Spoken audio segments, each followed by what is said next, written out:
Goedemiddag. Goedemiddag, dames en heren. En heel erg welkom op deze Lees Meer, het literaire programma van de Openbare Bibliotheek van Brugge in samenwerking met Boekhandel De Reigeren, hier in het Concertgebouw in Brugge. Het is een feestelijke Lees Meer, want zoals u wellicht weet en zoals u al op de schermen hier in het Concertgebouw heeft gezien, bestaat dit Concertgebouw precies 20 jaar. In 2002 is het gebouwd naar aanleiding van het feit dat Brugge toen de culturele hoofdstad van Europa was. En van in het begin van dit Concertgebouw was er al aandacht voor literatuur. Dat is toen in 2002 begonnen met de Mythe Europa, samen met organisatie Het Beschrijf. En nadien is er Lees Meer gekomen met onder andere interviewers zoals Freek Braakman en Kurt van Egem. Ik weet niet of iemand van jullie Freek of Kurt hier aan het werk heeft gezien bij Lees Meer. Een trouw publiek, fantastisch. Het is heel fijn om jullie terug te zien. Ik mag sinds 7 jaar jullie gastvrouw zijn. Ik ben pandemiejournaliste bij VRT Nieuws. En ik vind het altijd een absolute eer en een waar genoeg om hier te mogen zijn en om hier te mogen praten met telkens 3 auteurs. Omdat het een feestelijke editie is, hebben we auteurs uitgenodigd uit 3 verschillende landen. Van bij ons hier is Koen Peters hier, die het zal hebben over zijn roman De Minzame. Uit Nederland hebben we Toby Lakmaker met het spraakmakende debuut De geschiedenis van mijn seksualiteit. En uit Frankrijk hebben we ook een heel grote naam. En omdat hij uit Frankrijk komt, gaat het interview ook in het Frans doorgaan. We hebben geen simultane vertaling, dus ik hoop dat dat voor u geen probleem is. Ik hoop dat u en ook ik het allemaal zal kunnen volgen. Maar we gaan het dus in het Frans hebben. J'ai l'honneur de vous présenter à Philippe Claudel de France. Bienvenue sur scène, Philippe Claudel. Et donnez-lui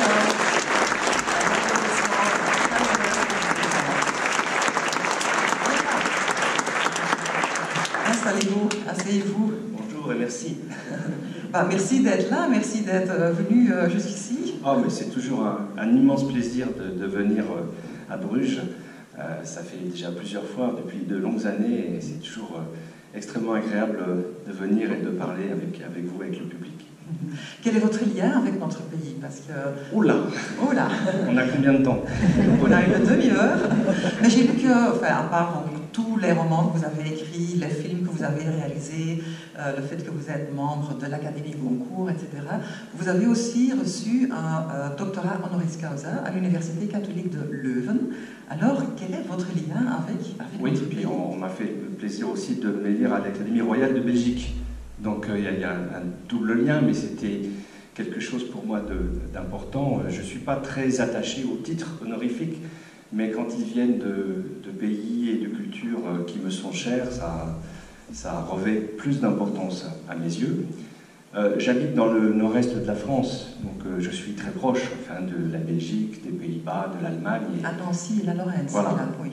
Et ma géographie intime, ma géographie de cœur, elle me porte davantage vers justement la Belgique, qu'elle soit flamande ou francophone, et les Pays-Bas ou l'Allemagne, davantage que vers Paris, par exemple, qui pourtant est assez proche aussi de moi, mais je me sens toujours beaucoup plus à l'aise ici.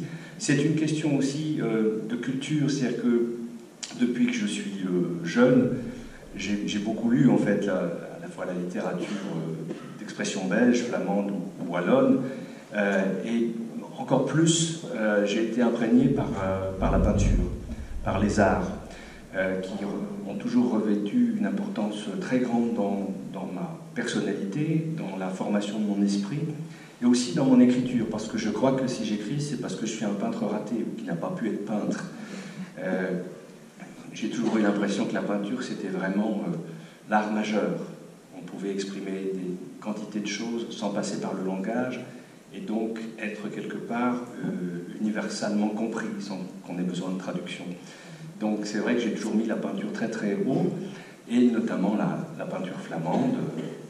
Et alors à Bruges? À Bruges, bien sûr, on est servi, mais jusqu'à la peinture belge, jusqu'au XXe siècle.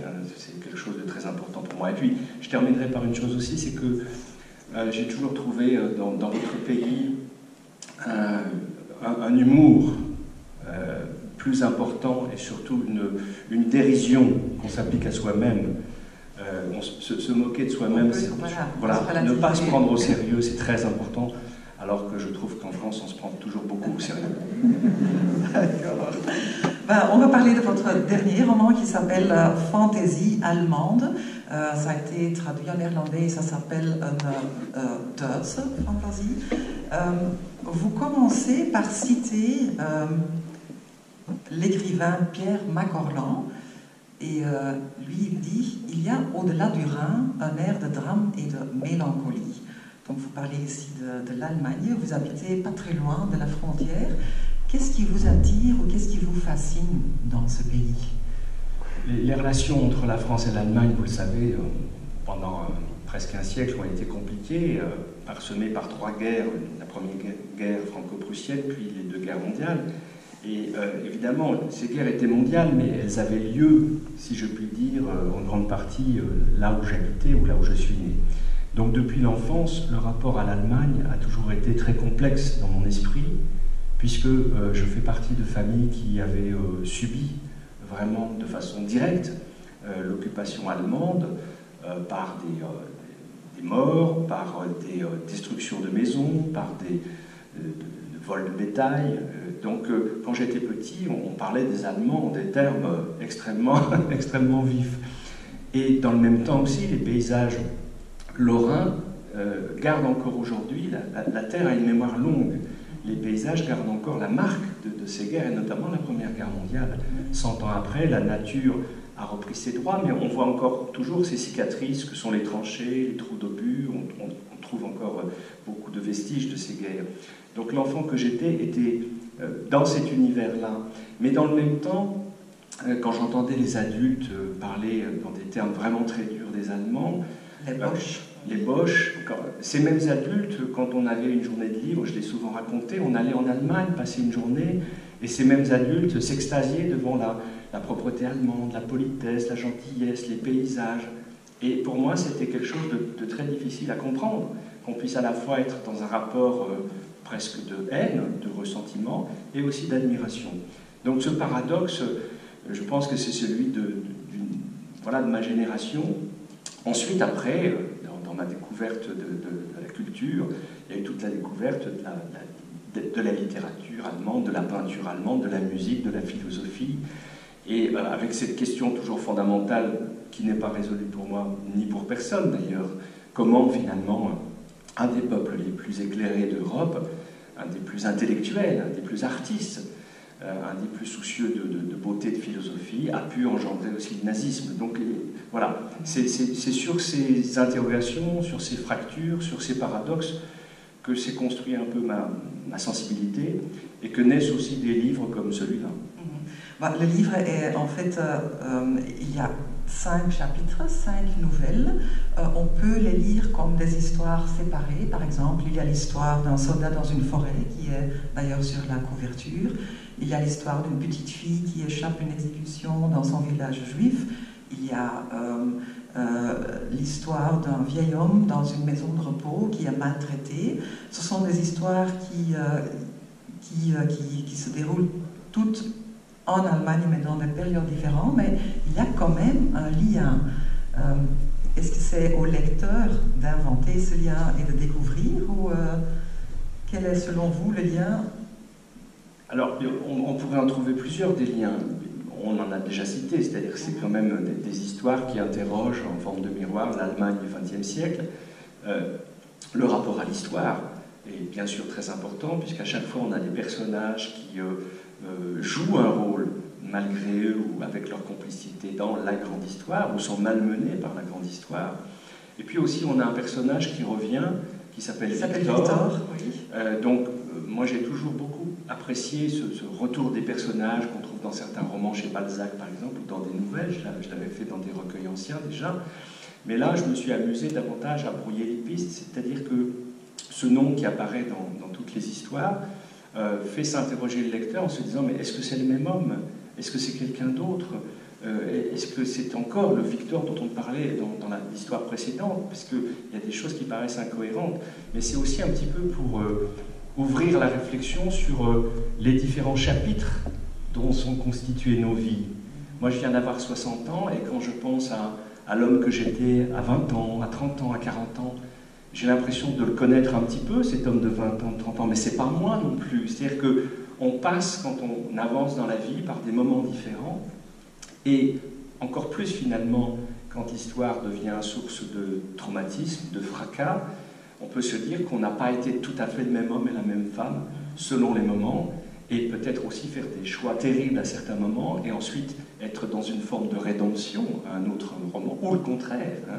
On sait très bien que, je prends juste un exemple, dans la Deuxième Guerre mondiale, en France, il y a des gens qui se sont engagés dans la résistance, qui ont été des grands résistants, qui ont combattu l'envahisseur nazi, et certaines de ces personnes qui ont souffert de la torture, qui ont souffert de la déportation, on les retrouve 10 ou 15 ans plus tard être du côté des bourreaux dans la guerre d'Algérie, utiliser eux-mêmes des techniques de torture dont ils avaient subi les conséquences 15 ans plus tôt. Donc, voilà ce qui m'intéresse. Le traumatisme cause de ça. Voilà ce qui m'intéresse, c'est-à-dire de montrer que finalement la complexité humaine, elle est réelle au temps X où je parle, mais elle évolue aussi en fonction du déroulement d'une vie, et que parfois on peut faire des bons choix, être du bon côté de la morale, de la justice, et parfois au contraire se fourvoyer. Donc je pense que voilà, ce personnage de Victor, c'est aussi quelque chose, un personnage qui invite le lecteur à réfléchir à ça. Oui, tout à fait. Et vous l'aviez mentionné également, Victor n'est pas bon ou mauvais, ou il peut être les deux en même temps ou successivement. Vous avez aussi parlé du bon côté et du mauvais côté de l'histoire. Vous vivez tout près de la frontière franco-allemande. Comment vous expliquez que d'un côté de cette frontière, un peuple choisit le chemin de la violence, de la guerre, de la dictature, et de l'autre côté pas? Est-ce que c'est une coïncidence, ou comment vous expliquez?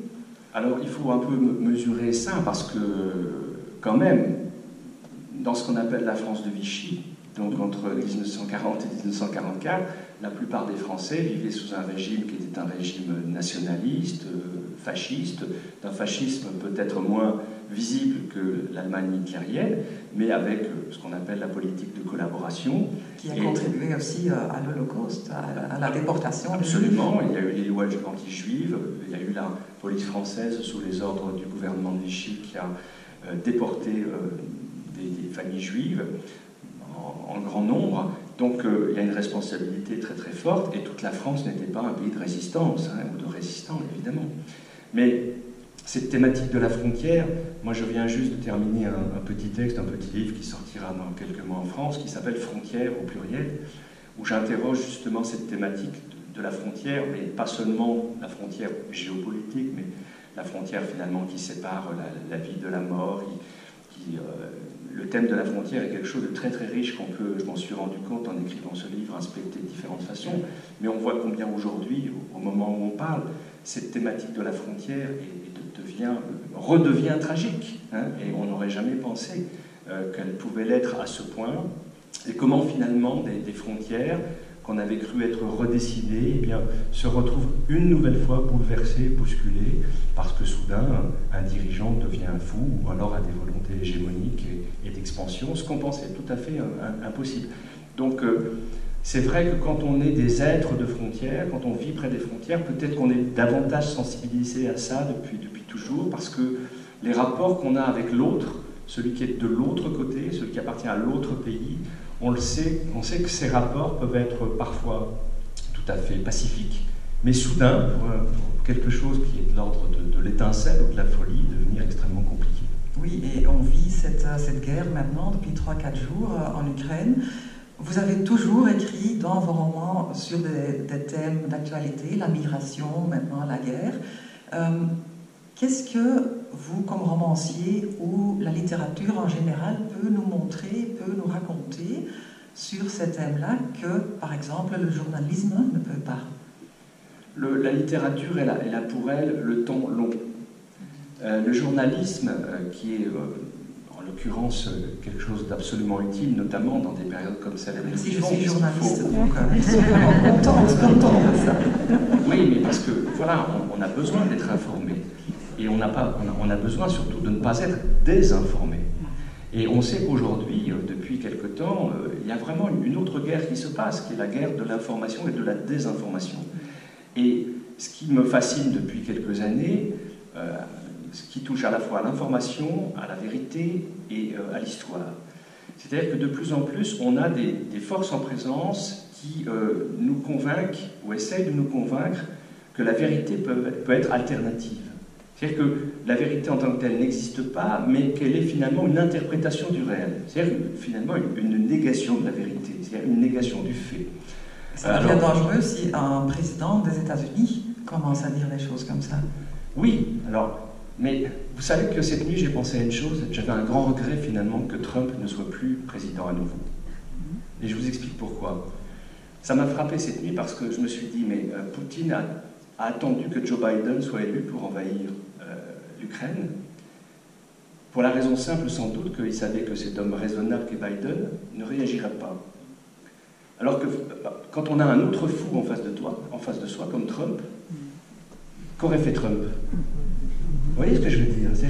C'est comme si finalement Poutine avait dit non, je ne prends pas le risque avec Trump parce qu'il est capable effectivement peut-être de balancer une arme nucléaire ou d'envoyer des troupes, alors que quand j'ai en face de moi des dirigeants qui sont censés, comme Biden, comme Olaf Scholz, comme Charles Michel, Ursula von der Leyen, Macron, etc.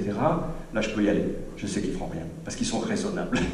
Donc, bon, voilà, c'est une parenthèse, mais ce qui est intéressant, si vous voulez, c'est aussi ce à quoi on assiste aujourd'hui, la réécriture de l'histoire. C'est-à-dire que, et cette réécriture de la vérité, hein, quand on voit, alors ça nous paraît absolument dément en tant qu'occidentaux, d'entendre Poutine dire qu'il va dénazifier l'Ukraine, mais il faut se dire que pour une partie du peuple russe, ça a un sens.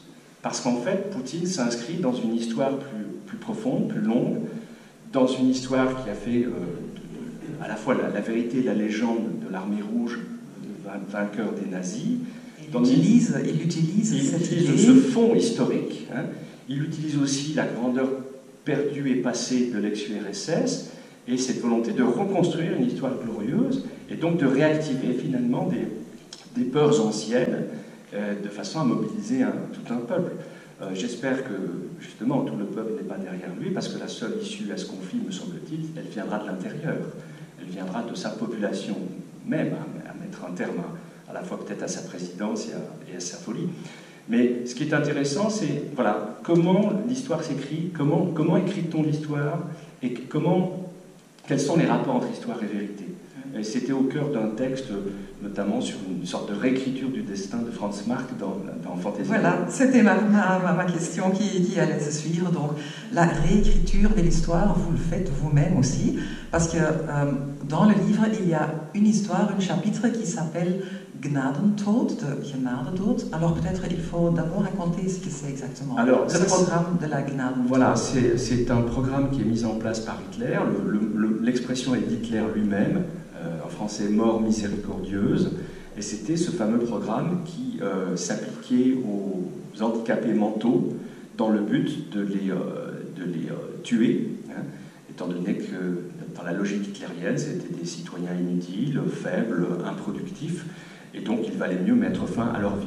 Mais sous couvert, évidemment, de sentiments humains, on leur donnait une mort miséricordieuse. Donc c'est un programme qui est mis en place, qui va concerner des milliers et des milliers de personnes qui vont disparaître comme cela.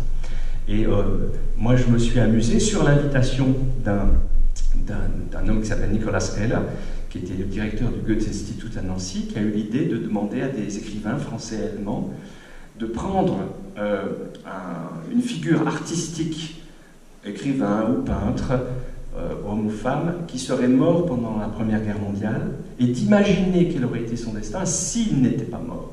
Donc moi j'ai pris Franz Marc, l'inventeur de l'abstraction, hein, avec le peintre Franz Marc, qui est mort en Meuse pendant la Première Guerre mondiale, qui était soldat, qui faisait partie du Blaureiter, le mouvement de cavalier bleu. Hein, et je me suis plu à imaginer quel aurait été son destin s'il n'était pas mort en 1914. Mais si on est en train de lire ce livre, on ne sait pas tout ça, on dit « Ah oui, Franz Marc, je le connais », et puis on lit cette histoire qui inclut apparemment des extraits des dossiers nazis qui ont l'air très très vrais. Donc à un certain moment donné, on croit que Franz Marc est tué par ce programme Gnadentod, et ce n'est qu'après qu'on va lire à Wikipédia, mais Franz Marc, tiens, il est mort déjà en 1916, donc pourquoi est-ce que vous voulez confondre délibérément les lecteurs avec une histoire pareille dans une situation tellement grave?